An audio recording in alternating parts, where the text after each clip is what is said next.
dans la Bible qui sont des écrits. Alléluia. Mais ces écrits-là n'ont pas de valeur, n'ont pas de poids.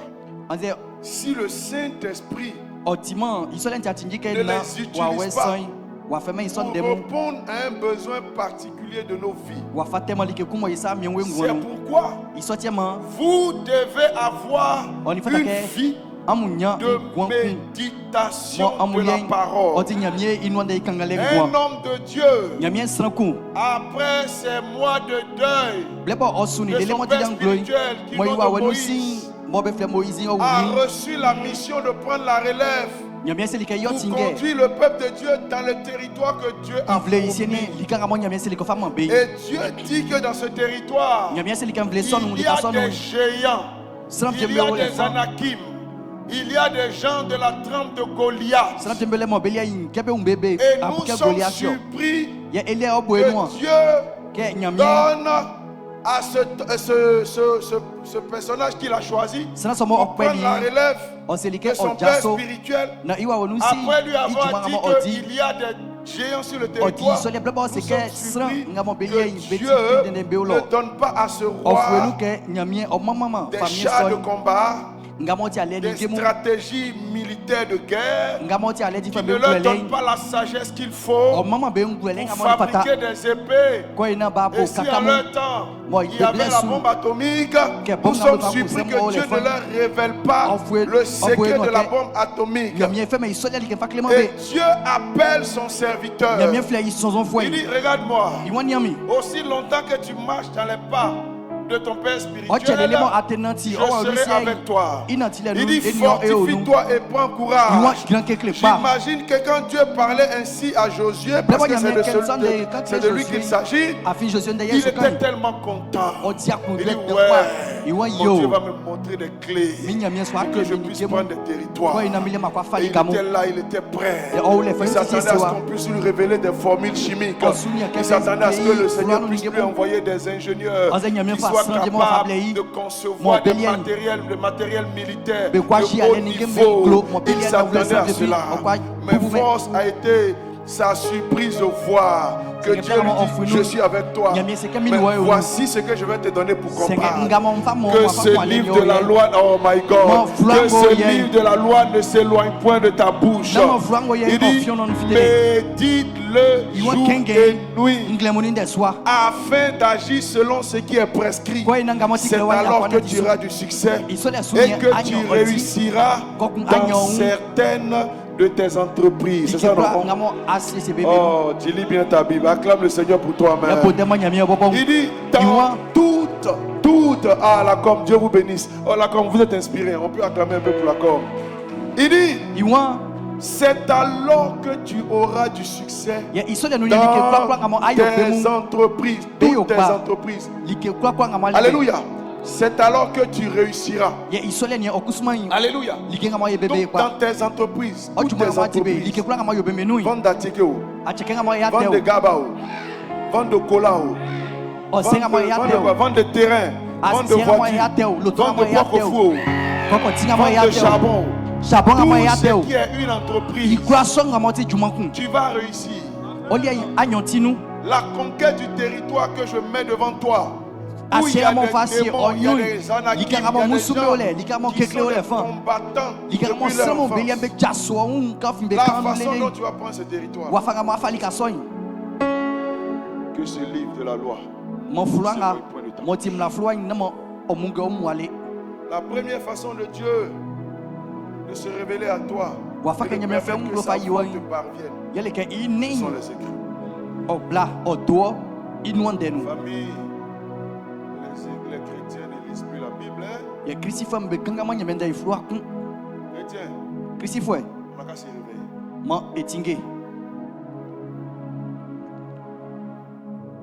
Jean 3,16. Jean de 13 il m'a bluni sien. Qui va lever sa main, va me citer Jean 3,16. Moi mais ça sur yo kangan isolenyo. Donnez le micro rapidement. Hey, les gars, je sens les cultes. Vous n'avez pas fait les cultes, vous ne savez pas que en mettre plus au mieux. Jean 3,16, qui a levé sa main? Jean de 300, il m'a blounisien. Oui, on ne regarde pas.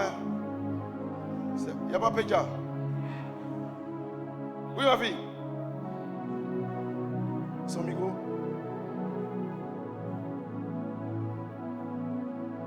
La Bible nous dit dans Jean 3,16, car Dieu a tant aimé le monde qu'il a donné son Fils unique, afin que quiconque croit en lui ne périsse point, mais ait la vie éternelle. Viens, viens te prendre dans les bras. Oh, tu es trop intelligente, que Dieu te bénisse. Oh, bénissons-la, bénissons-la, bénissons-la. Alléluia. Maintenant, 1 Jean 3,16. Jean qui clie un sang, blue onisien. 1 Jean 3,16. Jean qui clie un sang, il m'a blue onisien.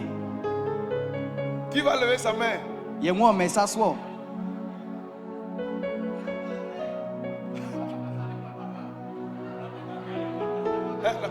Tu peux en baouler? Donnez le micro à maman.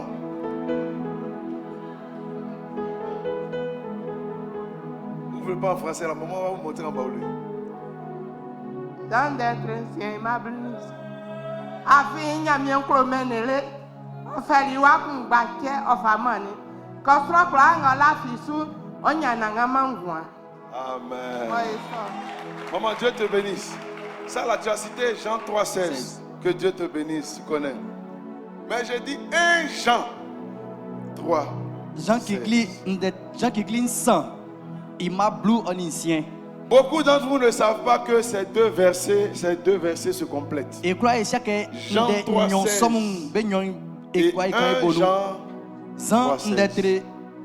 3,16. Il m'a blue onisien, onisien qui clie un sang, il m'a blue onisien.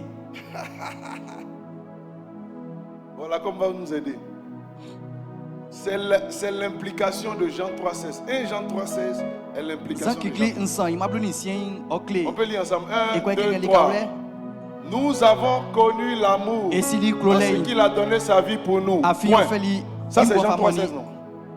Nous avons connu l'amour en ce qu'il a donné sa vie pour nous. C'est ce qu'on vient de citer.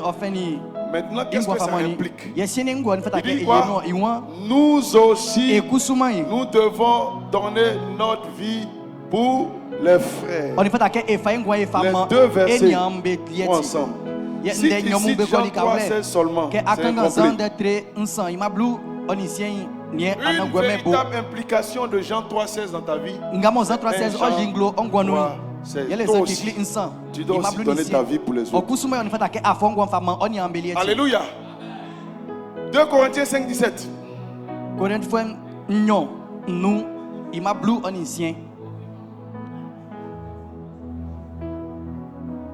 Le livre de Gédéon, c'est Ancien ou Nouveau Testament?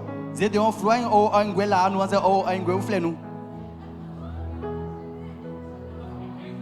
livre de Gédéon.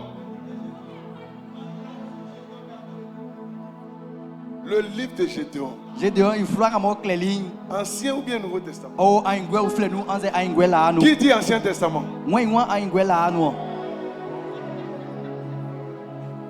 Qui dit Nouveau Testament? Attends, vous ne connaissez pas le livre de Gédéon?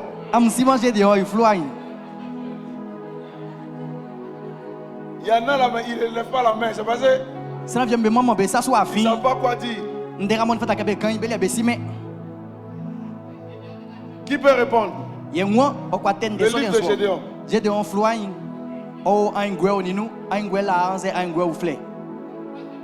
Et le livre de Samson? Ancien ou Nouveau Testament? Qui dit Ancien? Le livre de Samson, c'est Ancien Testament, non? Tous ceux qui disent Ancien, levez-vous, on va acclamer le Seigneur pour vous.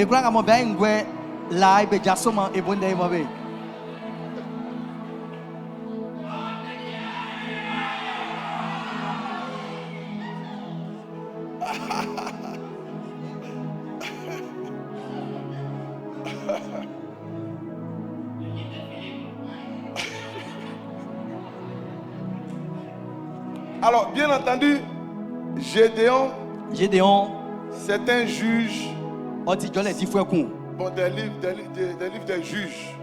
Voilà, c'est un personnage qui était je vais dire un juge, voilà, qui était à la tête du peuple d'Israël. Donc on le retrouve dans le livre des juges. Sinon, il n'y a pas un livre en son nom. C'est pareil aussi pour Samson. On le retrouve dans le livre des juges. Maintenant, le livre de Abdias. Abdias, il floie. Nouveau, qui dit nouveau? Oh, toi tu donnes vite le top. Alléluia. Qui a un verset qui connaît par cœur qui peut nous citer? À part ce qu'on vient de dire. On vient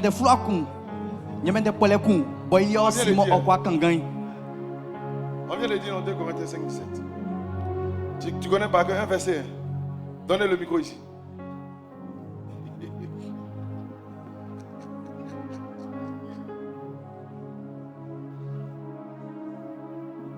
Psaume 90, verset 2. Yes. Avant que les montagnes fussent nées et que tu eusses créé la terre et le monde, d'éternité en éternité, tu es Dieu. Psaume 90, verset 2. Amen. Yeah. Oh, viens. Je fais une accolade chaleureuse. On peut acclamer le Seigneur. Sois béni. Sois béni. Tu as vérifié, non? Non, elle maîtrise. Alors, donc, je fais juste ça pour attirer notre attention. La première manifestation de la voix de Dieu dans notre vie va se faire par les écrits scripturels. Donc, la Bible dit que l'Esprit de Dieu se mouvait au-dessus dans un environnement ténébreux, chaotique. L'Esprit de Dieu se met au-dessus des eaux. Et pour nous spécifiquement, va mettre l'emphase sur une partie des eaux qui concerne nos besoins pour rendre la parole vivante. Si l'Esprit de Dieu ne touche pas la parole pour l'adapter à notre vie, cette parole-là ne sera pas une révélation. C'est pourquoi il dit que c'est la révélation de la parole qui enrichit et c'est elle qui donne de l'intelligence au sein. Je lui ai parlé de ça dans le psaume 1. Le psaume 1 nous donne le process, comment on aborde la parole de Dieu. Heureux ceux qui ne marchent pas selon le conseil des méchants, qui ne s'arrêtent pas en compagnie des moqueurs et qui ne s'assiedent pas, qui ne s'arrêtent pas sur la voie des pécheurs et qui ne s'assiedent pas en compagnie des moqueurs. La première chose que vous devez savoir, les 3 grandes approches de la parole de Dieu se retrouvent dans ce passage. Le fait de marcher, ça parle de parcourir. Vous devez avoir une habitude de lire la Bible, de la parcourir de Genèse jusqu'à Apocalypse. Il faut avoir cette habitude. Mais on ne la lit pas comme un roman. On la lit en posant des questions à Dieu. On la lit en cherchant à comprendre.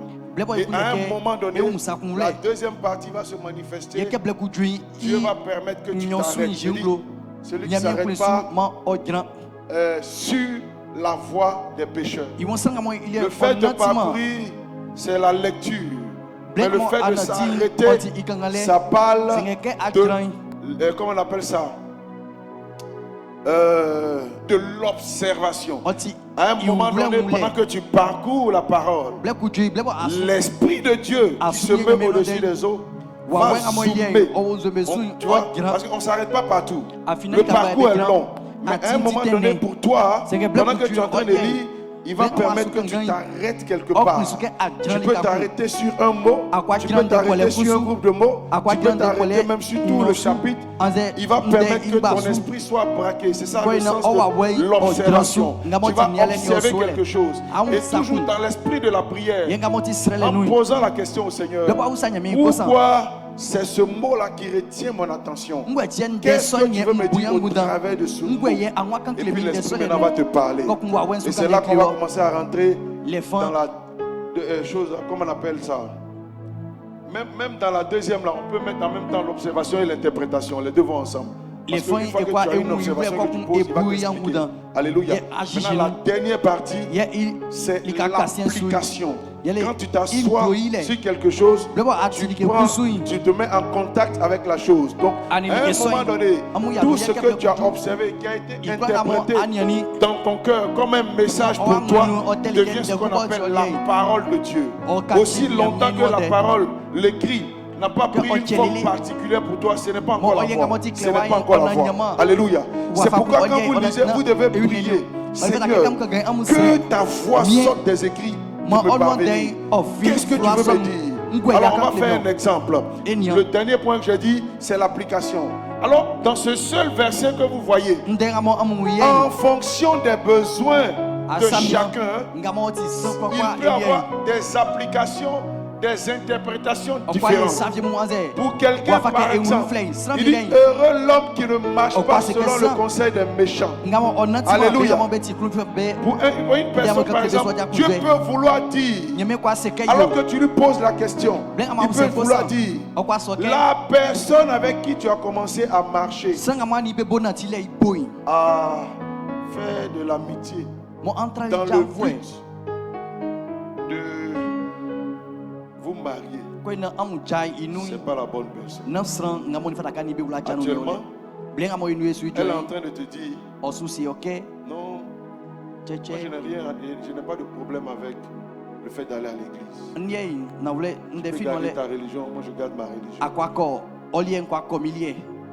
Mais Dieu est en train de te dire que cette personne qui donne un visage assez aimant, quand vous allez vous marier, elle va se transformer en quelqu'un de méchant.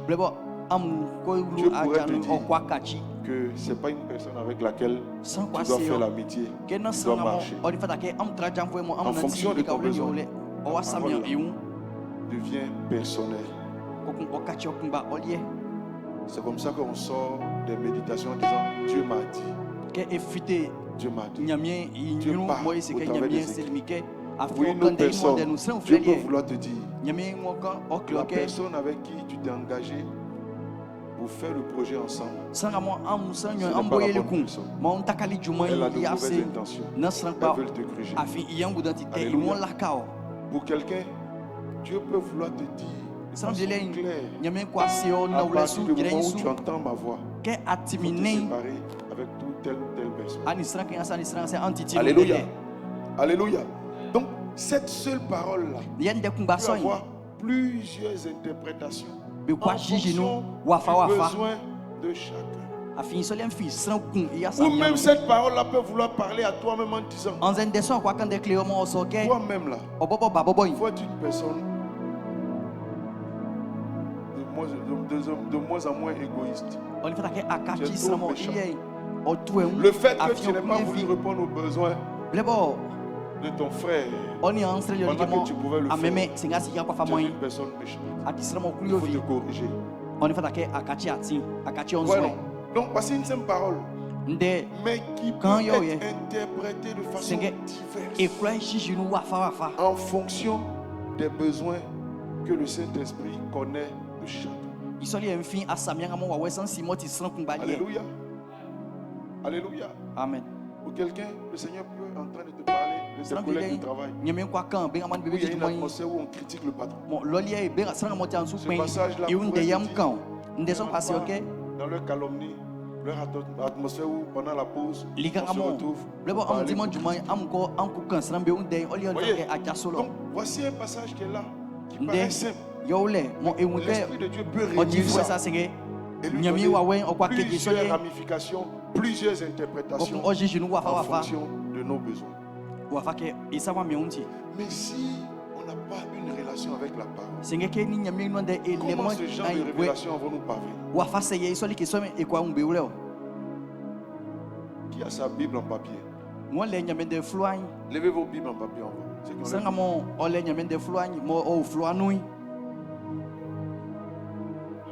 Que Dieu vous bénisse. Il y en a qui ont prêté Bible déjà pour venir. C'est pas grave.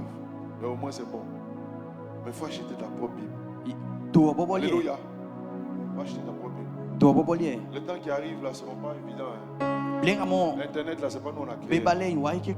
Voilà. Ce que vous voyez sur les plateformes électroniques, à un moment donné, quand le système de l'entreprise va prendre une telle forme là, tout ça on peut ne pas retrouver, on peut ne pas voir les bibles électroniques. Il faut garder les papiers, les écrits. Il faut donner cette culture à nos enfants. Alléluia. Et puis la Bible en papier là, ça te permet de te concentrer mieux. Parce que dans le portable là, il y a toujours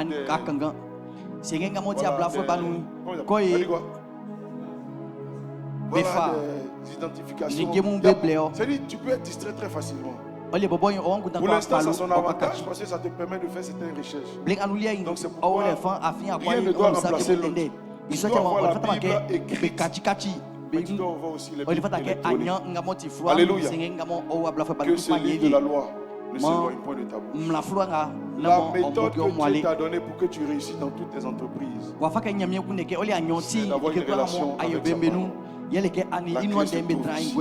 Que Dieu te donne d'entendre sa voix au nom de Jésus. Que Dieu te donne d'entendre sa voix au nom de Jésus. Deuxième façon, par les convictions et les paroles du Saint-Esprit en toi. Ça, c'est la façon. La première et la deuxième, c'est les deux principales façons par lesquelles moi je reçois beaucoup de révélations. Alléluia. Voilà. Dans mes méditations, le Seigneur me parle. Je me souviens une année, on était en train, le palier sur lequel on était à Abidjan, il y a une fille qui était en train de faire des histoires avec son copain. C'était tellement houleux. Les palabres, des trucs là-bas. Mais chose bizarre, c'est que sur le palier, les gens qui étaient sur le palier semblaient ne pas s'occuper d'eux. Donc vous êtes sur un palier. Les gens sont en train de se battre dans leur maison.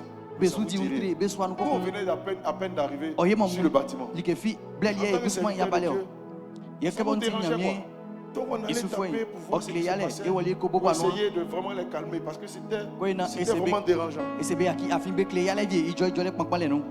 Donc on a pu les calmer et tout ça. Et puis on a pu en profiter pour commencer à exhorter la dame afin qu'elle fasse la paix avec Jésus, exhorter aussi le monsieur et tout ça. Un ou deux jours après, le monsieur a abandonné la fille avec les charges de la maison, tout ça. Mais nous, comme on avait un but de la gagner, on a gardé la relation.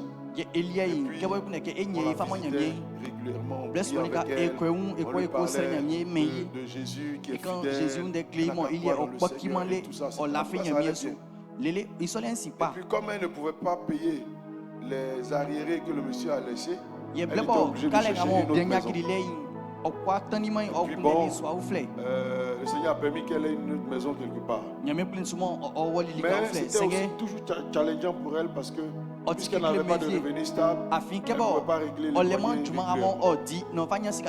Un matin, pendant nos méditations habituelles, je crois que ça doit être dans le livre de Jacques, nous sommes tombés sur un passage pendant qu'on échangeait où la Bible dit que si quelqu'un allait bien de ce monde et qu'il dit à une personne, fortifie-toi, le Seigneur est ceci, cela. Cette personne-là n'est pas dans la volonté de Dieu. C'est Jacques, non? Alors, dans les échanges avec mon époux, je dis, bon, comment tu interprètes ça? Qu'est-ce que le Seigneur te dit par rapport à ça? Que voici ce que le Seigneur me dit. Nous-mêmes, on n'a qu'à prendre en charge le loyer et les besoins de la sœur en question. Et c'était la même chose que moi je recevais.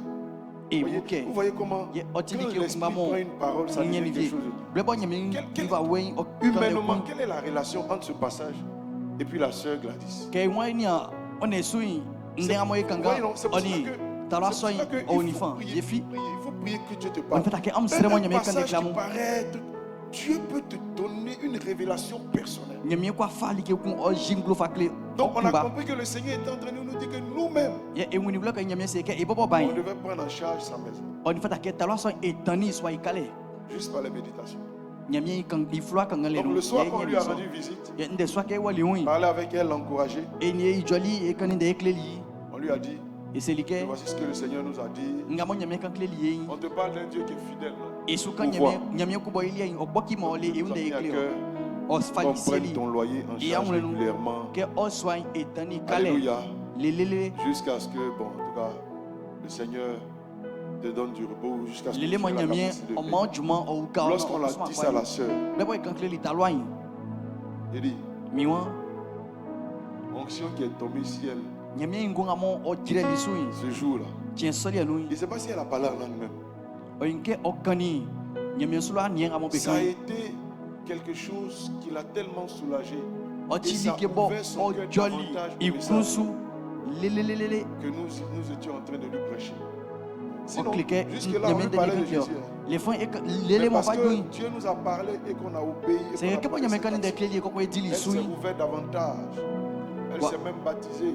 Elle avait intégré l'église. Elle était avec nous. Donc Dieu parle par les écrits. L'avantage d'être assis dans la parole va faire que vous n'allez pas balloter de doctrine, parce que je vous dis la vérité, la saison dans laquelle nous sommes là, ce ne sera pas facile. Il y a des faux pasteurs. Il y a des faux prophètes. On les appelle prophètes sans terre. Il y a des prophètes qui vont ils vont te faire un bain au bord de la mer. Pendant que je parle, il y a des gens qui ont déjà subi ça. Que Dieu te guérisse au nom de Jésus. Il y a des prophètes et des pasteurs qui disent que Dieu leur a dit que pour que tu aies un enfant là, tu n'as pas d'enfant, que lui il a l'onction pour donner un enfant.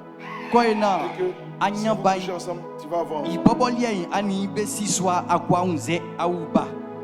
Mais pourquoi toi tu es pris au piège? Parce que tu ne sais même pas qu'est-ce que Dieu dit. Tu ne sais pas ce que Dieu dit. C'est les écrits là qui vont te garder. Lisez votre Bible. Alléluia. Lisez votre Bible. Sinon quelqu'un va venir te dire, faut faire offrande ou être racheté des malédictions qui sont dans votre famille. Or, la Bible dit que Christ nous a déjà racheté de la vaine manière de vivre. Alléluia. Dieu honore nos sacrifices. Mais on ne l'achète pas avec. Ça plaît à Dieu quand on donne libéralement de tout notre cœur. Dieu veut qu'on donne le meilleur. Comme la femme qui n'avait que 2 pièces et qui a donné tout ce qu'elle avait pour vivre. Ça a plu à Jésus. Il y avait des riches qui n'ont donné que elle, mais c'était leur superflu. Jésus a dit que c'est cette dame-là qui a plus donné. Donc Jésus aime l'offrande. Jésus mais ça va quand même un cœur qui aime le Seigneur. Alléluia. Gloire à Jésus. Aimez la parole, aimez les écrits. Si tu t'es baptisé que tu n'as pas acheté ta Bible, je doute.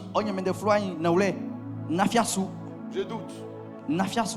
Tous les baptisés là, achetez vos Bibles. Une fois que tu deviens chrétien, tu dois acheter ta propre Bible. C'est ton instrument, c'est ça qui va. On prête pas Bible. Même si tu n'as pas l'argent, il faut te battre pour avoir une Bible. Ça plaît à Dieu. Si tu dois cotiser pour acheter ta propre Bible, ça montre que tu as soif. Alléluia. Gloire à Jésus.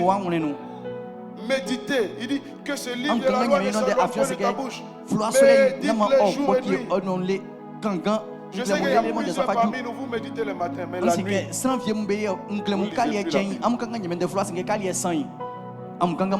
ça la maman est ici tombée dans ce piège. Et souvent, on rend grâce et puis on dort. On s'est dit que le matin, on doit se lever tôt.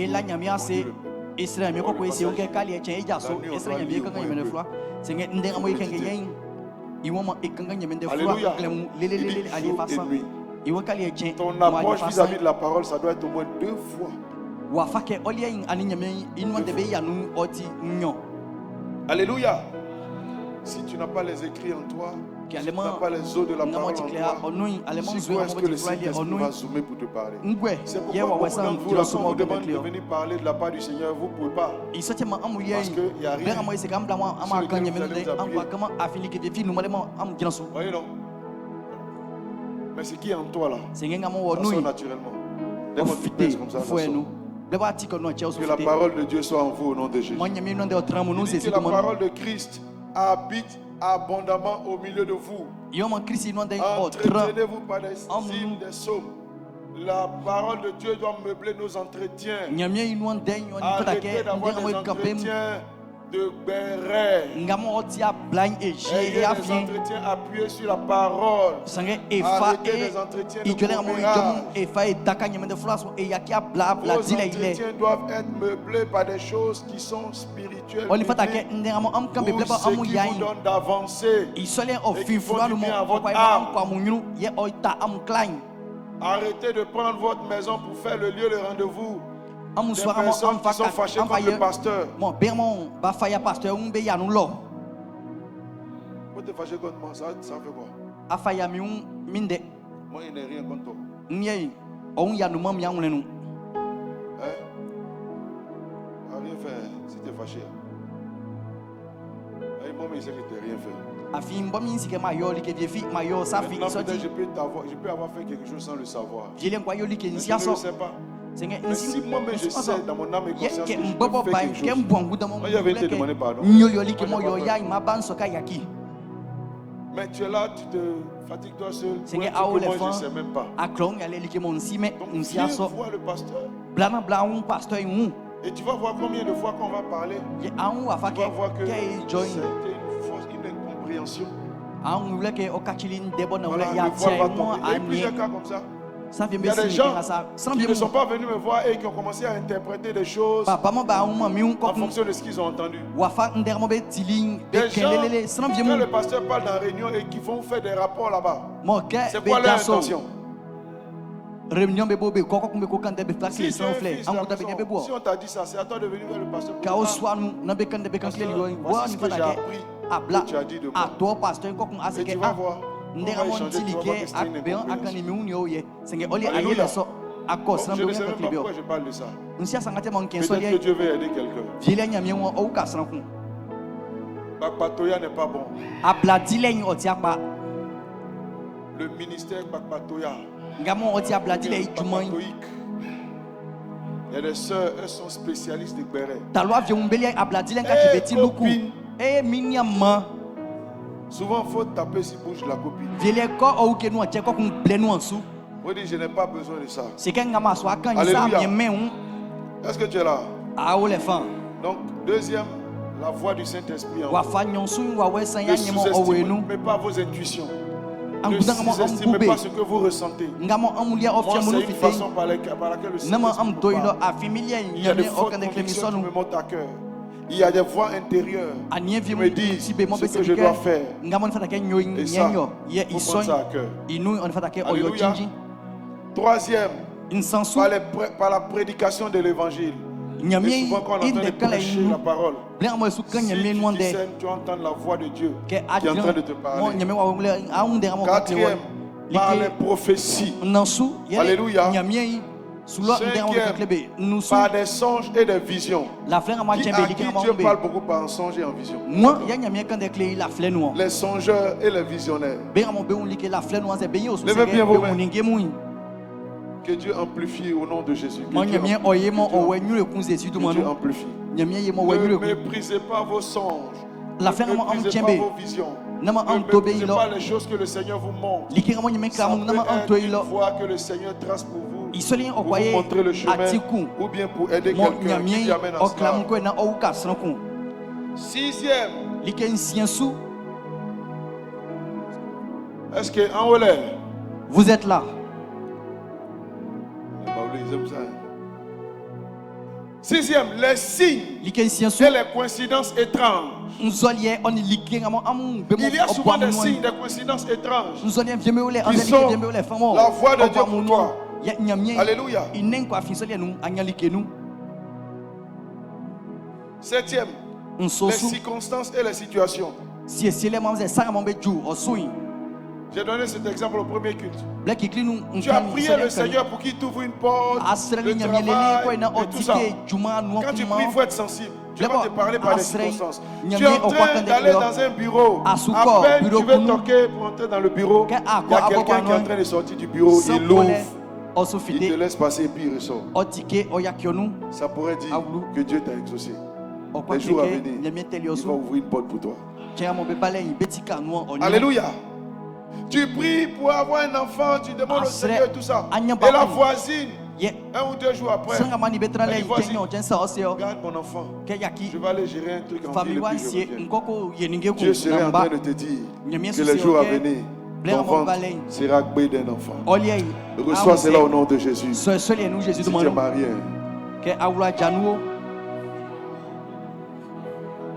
Il y en a qui veulent recevoir même sans mariage. Dis à ton voisin, il faut arrêter.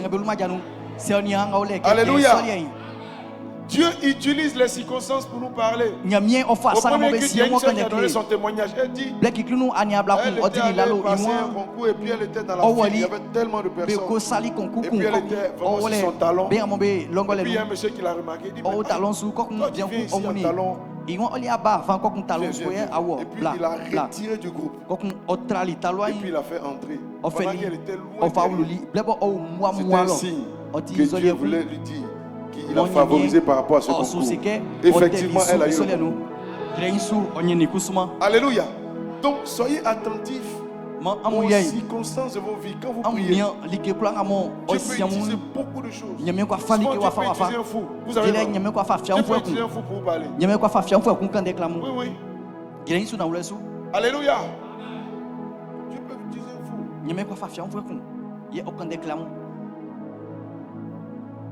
Est-ce qu'il peut donner un autre exemple? Bon, c'est bon, il laisse. C'est un bon exemple, mais c'est la voix. Alléluia. J'étais au quel point? 7e. Le 8e, les conducteurs de la foi. C'est-à-dire vos leaders, vos responsables. Beaucoup de révélations que vous allez recevoir, Dieu va permettre qu'ils ressortent au travers de ceux qui vous conduisent. Vos pasteurs, vos bergers, vos responsables de tribu, les aînés dans la foi. En tout cas, Dieu parle beaucoup au travers des conducteurs. Alléluia. 9e, par les anges. Qui a déjà vu un ange visiter? Un ange. Un ange. Ange même. Donnez-lui le micro là-bas. Il y a une voix clé dans la feuille. C'est super. On peut acclamer. Un ange bien brillant, pas un ange homme. Donnez-lui le micro si vous voulez. Approche, approche. Shalom à tout le monde. Shalom. C'est Bamba, non? Oui, papa. C'est Uriel maintenant. Uriel. Oui, donne-nous le don. Oui, c'est parce qu'actuellement, tu es le seul à avoir vu un ange. Ou bien il y a quelqu'un d'autre? Oui, papa. Toi aussi, non? Voilà, tout à l'heure, 2 personnes. Ange Uriel, on y va. Oui, c'est par rapport à la musique. Donc, j'avais stoppé à un moment donné les répétitions. Et puis, j'ai fait un moment sans vraiment chanter. Donc, je me suis assoupi à un moment donné. Et puis, l'ange est venu me dire, mais pourquoi tu arrêtes de chanter? Donc, il était venu me dire de reprendre la musique. Parce que tu vois, quand tu chantes, voilà, tu te souviens. Et puis, me montrer un peu ce que ça fait comme bien aux gens. Voilà. Donc, quand je suis ressorti, et il m'a dit de chanter plus pour la réconciliation avec le Seigneur. Amen. On peut acclamer le Seigneur. Mais ça, tu ne m'as pas bien expliqué. C'est quoi? Tu étais couché et puis il est venu te toucher ou bien c'était en vision? C'était en vision. C'était en vision. Ça dit, j'étais là, j'étais en train de... Voilà, et puis je me suis assoupi. Ok, sois béni. On acclame le Seigneur. Mais ce dont je parle là, je parle des anges vrai même. Mais Dieu te bénit, c'est déjà puissant. Ici. Ah bon, hein? Yeah, les anges. Ici, il y a une ange ici.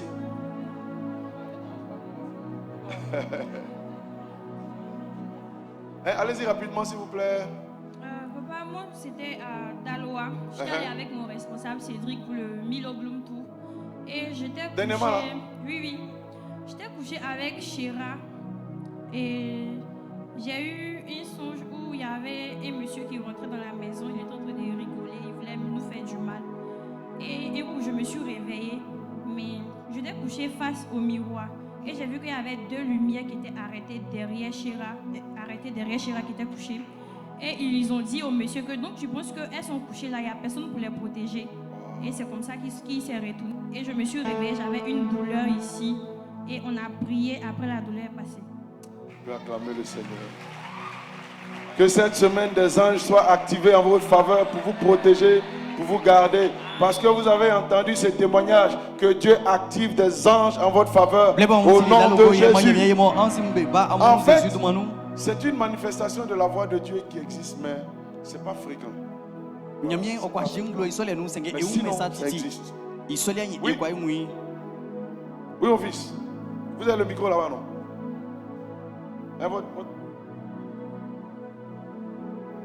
Bon, c'est bon, tiens. Papa, c'était pendant un temps de prière, je méditais beaucoup. Maintenant, le Seigneur me parlait, me disait que je me donnais des heures à prier la nuit. Donc, j'ai demandé à Dieu de me donner l'heure à laquelle il voulait que je me réveille pour prier la nuit. Parce que souvent, je me réveillais à 1h, à minuit, mais je ne savais pas quelle heure précisément pour prier en fait. Donc, c'est comme ça, je me suis couché, j'ai fait la prière et puis je me suis couché. Et puis à 3h, l'ange m'a touché. Mais c'est comme si voilà mon lit ici comme ça. Maintenant voilà la fenêtre, maintenant il était comme ça. Et puis il m'a touché un coup, c'était une lumière. Quand je me suis levé, je l'ai vu. Et puis j'ai regardé l'heure, il était 3h. Puis j'ai commencé à prier. Maintenant, j'ai pas eu peur, papa. J'ai pas eu peur, j'ai regardé mon téléphone, puis il était 3h. Maintenant quand je veux prier, même si, je sais pas, je n'ai pas la force de me lever, mais à chaque dès qu'il est 3h, je me réveille moi seul pour prier. Depuis l'ange m'a touché là.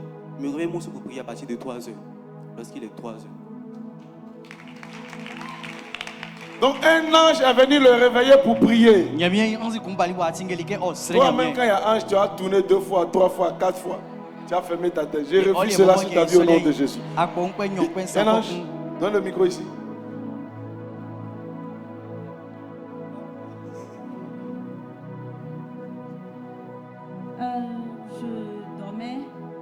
Je dormais et puis j'étais devant une maison, une grande maison remplie d'or. En tout cas, c'était de l'or, j'avais de l'argent, ça remplissait sous le toit. Une grande maison. Oui, il y avait beaucoup d'argent. Oui, ça remplissait. On voyait ça, même c'est pas la le maison. vrai songe, hein? On voyait pas la maison et il était en tout blanc. Il était en l'air, ses pieds ne touchaient pas le sol. Il était en tout blanc avec de grands ailes.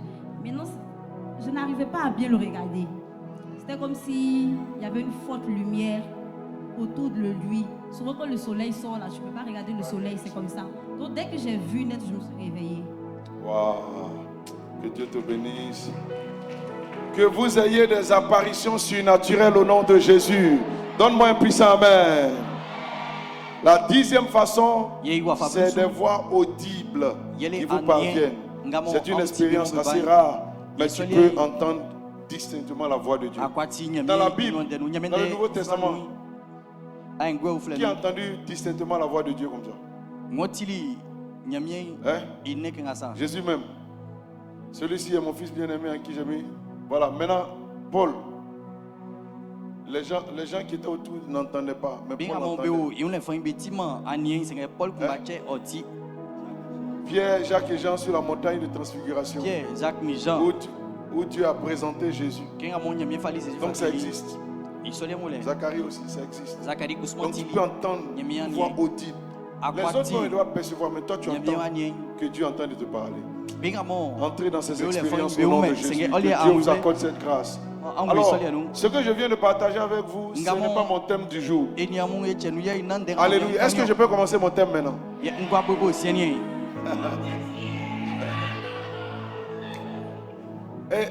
Nous allons amener ma Bible.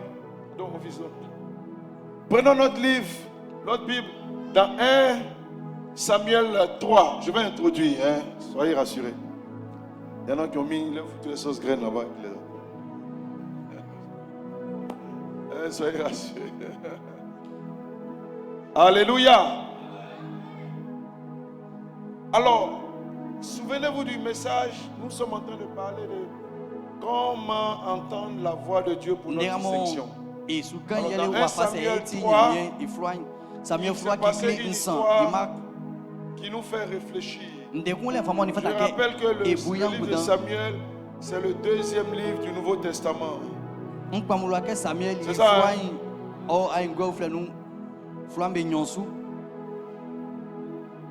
Hein? Ah.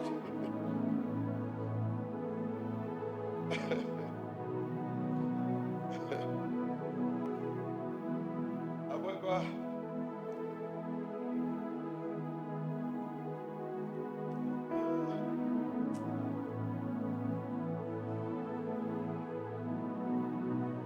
Papa Samy. 1 Samuel 3, à cause du temps, on ne va pas lire. Samuel je vais vous donner un peu une image de ce qui s'est passé.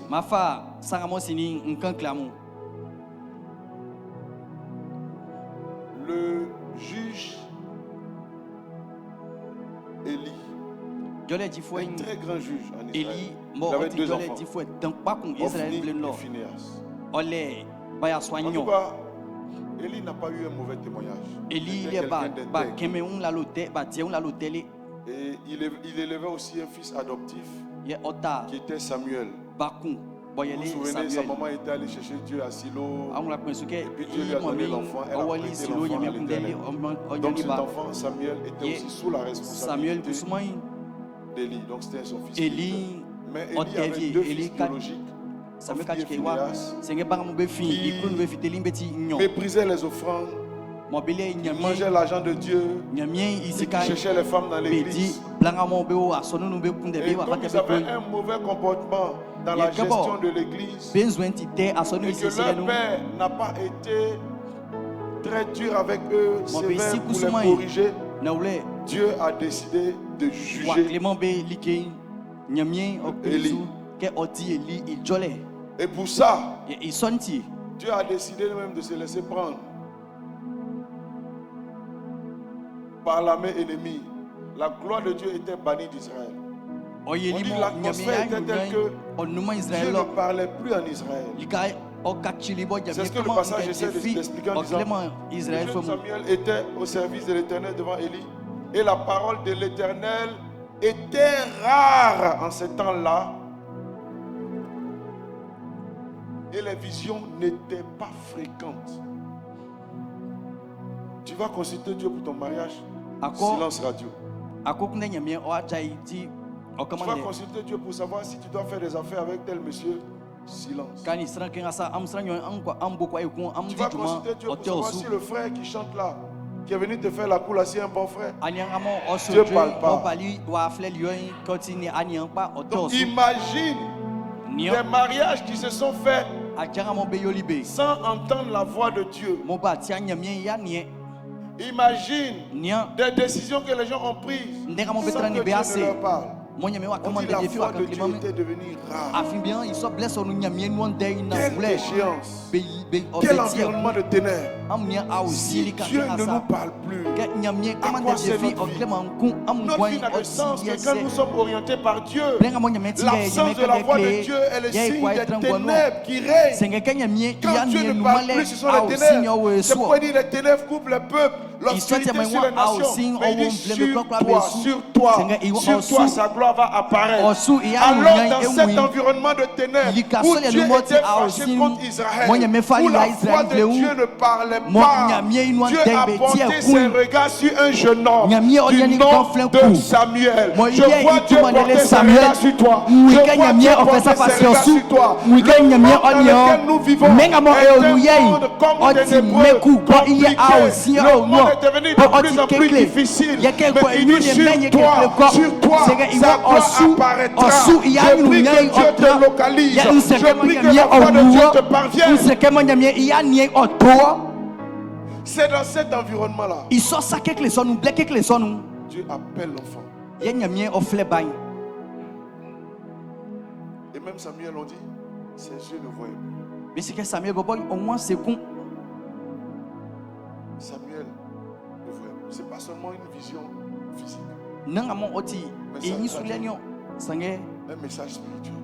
Oti ndekumo o wawe. Papa Samuel Papa Eli n'avait plus de sensibilité prophétique. Il y a une ouma nyamie ningemu be wule ko. Anne est allé. Il soit manqué à nous faire la prière.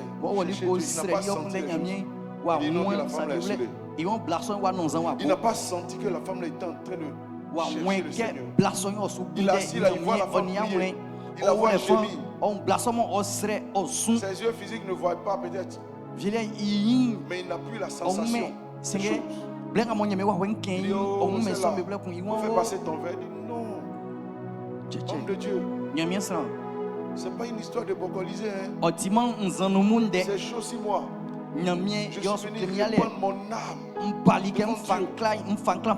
Élie avait perdu la sensibilité prophétique. Il ne voyait plus les choses. Il n'entendait plus la voix de Dieu. Comment tu peux conduire un peuple si tu n'arrives pas à savoir le besoin du peuple? Il n'était pas capable de savoir le besoin de l'âme.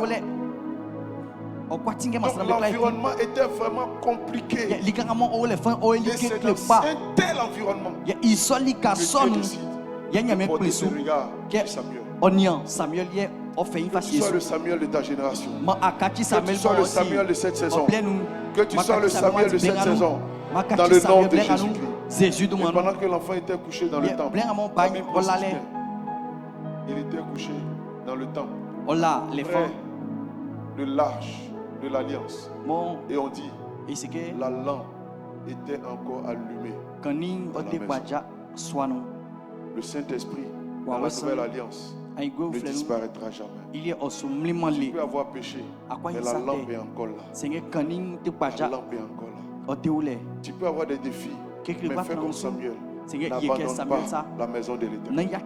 Samuel était toujours là. Plusieurs, vous entendez des voix qui vous disent ne venez plus à l'église, ne priez plus. C'est une voix démoniaque. N'écoutez pas cette voix. Restez dans la présence de Dieu. À force d'être là, à force d'être dans la présence, à force de vous battre pour avoir des temps d'intimité personnelle avec le Seigneur, bientôt la voix de la distinction va sonner dans votre vie. Bientôt la voix de Dieu va vous démarquer. Je sens dans mon esprit que plusieurs ont été appelés pour sortir leur famille des ténèbres, des cachots, des difficultés. Mais cela passe par le fait que vous soyez des hommes et des femmes qui payent le prix de rester près de l'arche, de rester dans la présence de Dieu. Ayez des vies de prière, prenez des temps de retraite. Ne vous éloignez pas dans la maison de Dieu. N'écoutez pas la voix de distraction. Si une personne vient te parler de l'église dans le but de que tu sois frustré, que tu t'éloignes de la maison, elle est en train de faire le travail du diable sans le savoir. N'écoute pas ces voix-là. Ta bénédiction se trouve dans la maison de Dieu. Il était là, devant l'arche. La voix de Dieu sonne. Est-ce que je peux vous donner les secrets? 4 secrets. 4 secrets. Dis avec moi 4 secrets. Dis avec moi 4 secrets. On va les lire. On a déjà fini. Et Kangan. On va le lire. Alléluia. Verset 3. La lampe de Dieu n'était pas encore éteinte. Et Samuel était couché dans le temple. Dans le temple où était l'arche de Dieu. Alors, l'Éternel appela Samuel. Il répondit, me voici. Il courut vers Élie et dit, me voici. Car tu m'as appelé. Élie répondit, je n'ai point appelé. Retourne te coucher. Fils, retourne te coucher. Mon fils, retourne te coucher, pardon. Verset 7. Samuel ne connaissait pas encore l'Éternel. Et la parole de l'Éternel ne lui avait pas été révélée. Samuel n'avait pas encore reçu ce qu'on appelle la parole révélée. Samuel connaissait la Torah. Il savait ce qu'on doit faire, ce qu'on ne doit pas faire. Mais la voix de Dieu qui quitte dans les écrits et qui prend une forme de parole révélée pour lui, il n'avait pas encore eu cette expérience. Voyez, Donc tu peux avoir la Bible, mais ne pas entendre la voix de Dieu. Il faut que l'Esprit te parle. Il faut que l'Esprit te parle. Tu peux même lire la Bible, mais ne pas avoir de révélation. Je prie que les révélations ne te manquent pas au nom de Jésus. Alléluia. Je peux continuer? Dis avec moi 4 secrets. L'Éternel appela de nouveau Samuel pour la 3e fois. Et Samuel se leva et alla vers Élie et dit: me voici, car tu m'as appelé. Élie comprit que c'était l'Éternel qui appelait l'enfant. Et il dit à Samuel: va, couche-toi. Et si l'on t'appelle, tu diras: parle, Éternel, car ton serviteur écoute. Et Samuel alla se coucher à sa place. L'Éternel vint se présenter et il appela comme les autres fois: Samuel, Samuel. Et Samuel répondit: parle, car ton serviteur écoute. Cette fois-ci, c'est pas me voici. Il dit: parle, car je suis disposé à écouter, à faire ce que tu me demandes. Alléluia. Amen. Dis avec moi 4 secrets. Premier secret pour entendre la voix de Dieu dans un environnement compliqué, c'est d'être sensible à ce qu'on appelle l'appel de Dieu. Chacun de nous va recevoir ce que l'apôtre appelait un bip de Dieu. Nous sommes tous bipés de la part de Dieu. Il y a une voix qui tombe dans notre cœur constamment. Il y a une voix qui dit: je t'ai choisi. Il y a une voix qui dit: ma main est sur toi. Il y a une voix qui dit que c'est toi qui as la réponse à ce défi que les gens sont en train de vivre. Il y a un appel de Dieu sur notre vie que nous devons être capables de discerner et de comprendre. Je prie que tu comprennes cet appel, que tu reçois cet appel. Le premier secret, être sensible à l'appel de Dieu. Et l'appel de Dieu, ça s'est passé souvent dans ce contexte, parce que nous sommes en train de faire l'école de Samuel pour entendre la voix de Dieu. Il y a plusieurs écoles. Alléluia. Dans l'école de Samuel pour entendre la voix de Dieu, Dieu se comporte comme quelqu'un qui n'a pas envie de te parler. Il vient, il dit ton nom, et puis il bat. Tu dis: me voici, il dit rien. Il vient encore une deuxième fois, il dit ton nom. Tu dis: me voici, il dit rien. Il part. En temps normal, Dieu pouvait parler, mais c'est comme s'il te pipe. La voix de Dieu est souvent, je n'ai pas dit timide, mais est souvent douce. Elle ne te met pas de pression. Oh, je parle à quelqu'un ce matin. C'est ça qui est le piège dans le cœur de beaucoup d'hommes. C'est Satan qui te met de pression. Ne cède pas à la voix oppressante. Si quelqu'un vient te voir, il dit: non, il faut que tu prennes les affaires là aujourd'hui. Parce que si tu ne prends pas, quelqu'un d'autre va prendre. Ne rentre pas dans cette voie-là. Tu dis: je fais une fausse affaire. Est-ce que je parle à quelqu'un? Je peux vous donner un témoignage? Je peux vous donner un témoignage? Un jour, dis one day, je suis allé à Djamé. Je quittais Renault pour aller, pour ceux qui connaissent à Djamé, à la gare, vers la mosquée. J'avais un portable Samsung. Et puis il y a un jeune qui m'a accosté, il m'a montré un autre portable de plus de nouvelle génération que ce que j'avais. Et il disait qu'il vendait. Et il est venu m'accoster. Il m'a dit: ça c'est sur le marché. Il dit: non,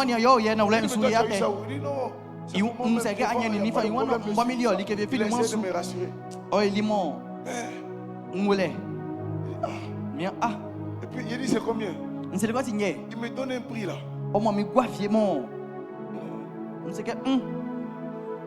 Et puis il me dit: d'ailleurs, même si il peut faire trop. Il dit: moi j'ai ça. C'est que lui il avait là. 2 fois. Grand frère 2 fois. Alléluia. Bon, ce que je vous explique, c'est vraiment dans mes temps de jeunesse. Je ne peux pas prendre portable comme ça. Alléluia.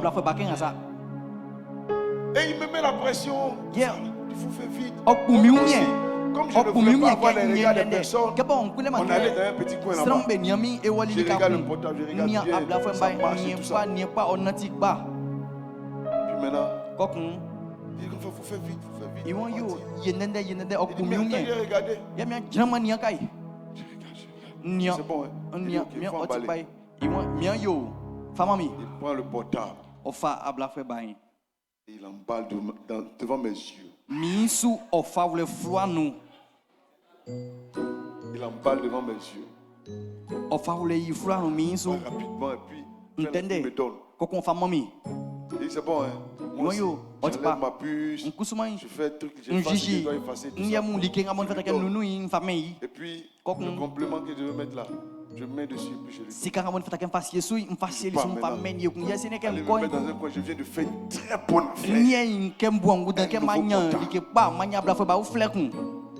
Quand je m'assois, dès que j'ouvre le portable, quelqu'un peut imaginer ce qu'il y a dedans. Ça.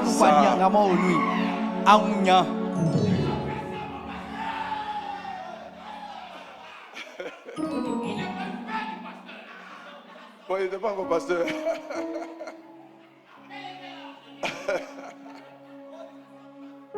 Alléluia. Les choses vous faites par pression. Dieu n'est pas dedans. On veut vous enterrer, on vous met la pression. Si tu n'as pas pris, quelqu'un veut prendre. Quelqu'un n'a qu'à prendre.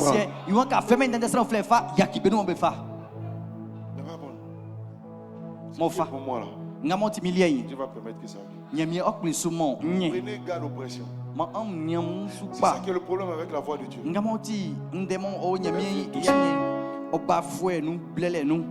te parle et puis après elle est silencieuse. Elle te parle après elle est silencieuse.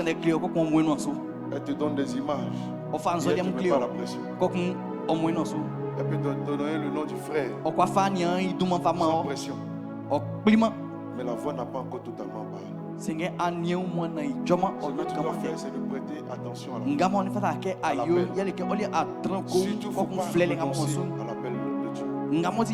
Beaucoup de forces, de difficultés dans lesquelles nous sommes sont dues au fait qu'on a rejeté la voix de Dieu. On n'a pas prêté attention.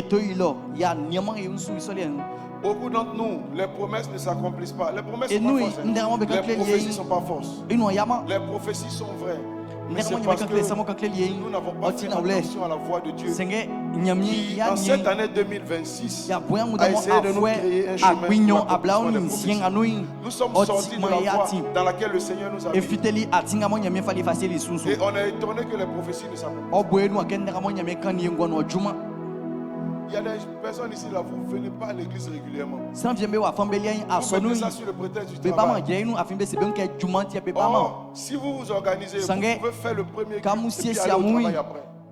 Vous êtes en train de vous éloigner de beaucoup de choses sans vous en rendre compte. Que Dieu vous accorde la victoire au nom de Jésus. Le premier secret donc, c'est de prêter attention à la voix de Dieu. La voix de Dieu qui donne dans ton cœur. Les pipes de Dieu. Il faut en être sensible. Alléluia. Est-ce que je peux donner le deuxième secret? Est-ce que je peux donner le deuxième secret? Qui veut le deuxième secret? Ici, vous voulez le deuxième secret? Je peux venir vers là-bas. Je peux venir vers là-bas. Recevez au nom de Jésus. Alléluia. Amen. Dis avec moi, deuxième secret.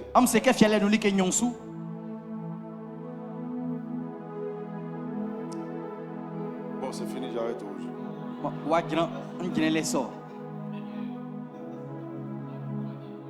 Dis avec moi, deuxième secret. Papa, bon Dieu, je ne te comprends pas.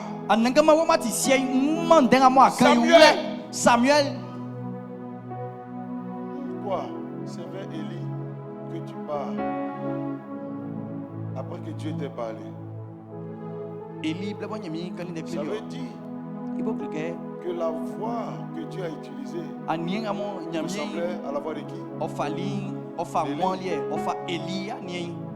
Samuel n'est pas fou. Et ils sont deux. Le père est dans une chambre beaucoup plus loin là-bas. Lui, il est à l'hôtel. Et il entend une voix qui lui parvient. Donc, automatiquement la voix qu'il entend, c'est la voix de son père. Mais pourquoi Dieu peut utiliser la voix de son père pour jusqu'à 3 reprises avant que son père lui donne la directive? Dis avec moi, deuxième secret. On va voir ça dimanche prochain.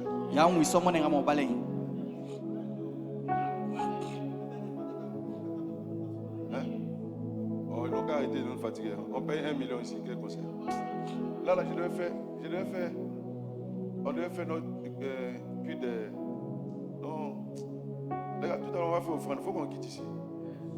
C'est fatigant.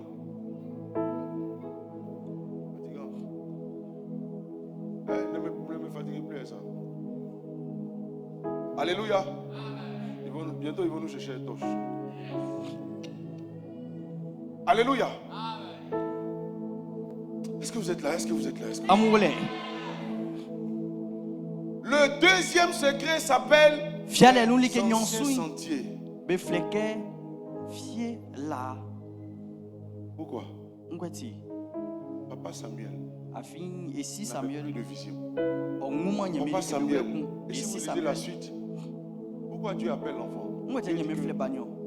C'est pourquoi je devais juger depuis. Samuel, je vais mettre cela à exécution. Alors, voici un père qui est déjà disqualifié par Dieu. Mais pour te parler, tu utilises la voix de ce père. Tu utilises la voix de ce père pour te parler malgré tout. Beaucoup de révélations que Dieu veut nous donner dans la dimension de la distinction, ça va se faire au travers de la voix du berger que le Seigneur a mis devant nous. Mais la première voix de l'ancien sentier là, c'est d'abord ce qui est écrit dans la parole. Voici le premier ancien sentier. Si vous n'avez pas de relation avec la Bible, il vous sera difficile d'entendre la voix de Dieu pour votre décision. Et puis maintenant, dans la saison, Dieu amène maintenant des pasteurs, des hommes de Dieu. Et c'est son père spirituel qui va lui dire, moi j'ai déjà cette expérience. Je sens que c'est le Seigneur qui t'appelle. Cette fois-ci, il t'appelle. Dis pas me voici. Dis, Seigneur. C'est ça non? Éternel. Mimi. Seigneur. Hein? D'accord.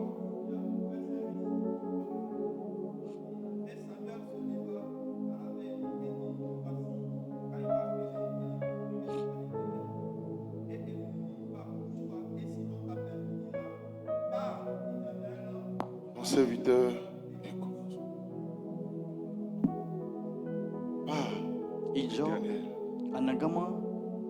Pas ton fils, ou le bishop, ou bien l'apôtre international. Ton serviteur qui est prêt à faire ce que tu lui commandes. Ton serviteur. Ah, c'est le troisième secret. Il y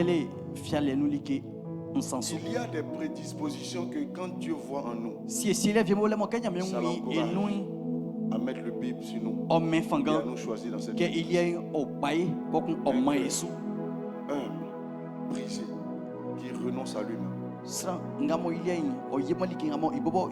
Prédisposition. Très important. Est-ce que tu es prêt à obéir à la voix? Est-ce que tu es prêt à la mettre en pratique? Deuxième secret, les anciens sentiers. La parole écrite. Et les pères. Malgré qu'Élie était disqualifié, Dieu n'a pas voulu brûler les étapes. Même les erreurs de nos pères sont un message pour nous. Moi j'ai grandi dans un environnement où mon père m'a laissé avant de partir. Mon père n'a pas laissé une seule terre. D'ailleurs ses funérailles c'est moi là. Mais moi j'ai dit. Soit vieille fille et papa et Seigneur. Moi je dois avoir des terres. Des maisons. Je dois laisser un héritage aux enfants. Je ne le juge pas. Mais je vois dans ses échecs une occasion que Dieu veut me donner un message à moi pour corriger cette vie. Beaucoup d'entre vous, le fait que votre maman ne s'est pas mariée et qu'elle a plusieurs enfants, c'est un message que Dieu vous donne. Pour qu'à partir de vous, ça s'arrête. Si tu ne comprends pas le message, c'est toi qui vas aller faire les mêmes erreurs que maman. Donc quand Dieu nous parle au travers de nos pères, ce n'est pas seulement que ce sont des modèles, mais même leurs échecs. Il faut avoir la bonne appréciation des choses. Je parle à quelqu'un. Alléluia. Amen. Dans cette saison de distinction, ne méprisez pas les sentiers des pères. Tu es là comme ça, Dieu t'a bipé. Il t'a montré le domaine dans lequel peut-être tu dois réaliser quelque chose. Ça ne veut pas dire que tu dois commencer. Il faut que tu abordes le sentier des pères. C'est bon d'aller voir des personnes qui ont déjà exercé dans ton domaine. Et de comprendre le métier. Et de comprendre les rouages de l'environnement. Les rouages pour l'environnement de ce domaine avant de t'y engager. Beaucoup d'échecs qu'on a connus, c'est parce qu'on s'est engagé d'abord sans prendre le temps d'aller traiter avec les anciens sentiers qui sont déjà dans ce domaine. Tu as senti que tu dois être dans la restauration. Il faut connecter avec des gens qui sont déjà dedans. Ne dis pas comment ils sont libanais, ils sont ceci. Va voir. Va être ami avec eux. Va comprendre l'environnement. Il faut aller savoir comment ils travaillent. Si tu peux, il faut faire des offrandes. Pour les honorer. Maman B. Comprends le système. Si tu méprises le sentier des pères, ce sera difficile que Dieu te positionne. Alléluia. Et la troisième chose, comme j'ai dit, c'est la disposition du cœur. Alléluia. Et la quatrième, ce sont les prédispositions. Il a dit, va, couche-toi. Là, il y a des attitudes physiques qui traduisent aussi une attitude intérieure qui favorise que Dieu vienne sur toi et qu'il te pose son onction sur toi. Alléluia. Alléluia. Tout à l'heure qu'on a commencé l'adoration pendant le je me coucher dans la présence de Dieu. Je me suis relevé. C'est comme si mon corps me démangeait. Je ressentais un revêtement. Comme si on n'est pas remarqué que j'attrapais mon habit. Je sentais un revêtement. Je sentais un revêtement. Alléluia. Il y a des postures qui favorisent que vous entendez la voix de Dieu. Pour certains, le Seigneur peut te dire, va sur la montagne, retire-toi, ça dans un coin où tu te protèges. Tu ne peux rien. Toi, tu es en train de prier depuis tu as des positions comme tu es en bluffé façon. Est-ce que Dieu est ton camarade? Alléluia. Alléluia. Dimanche prochain, on va approfondir ces 4 points. On peut acclamer le Seigneur.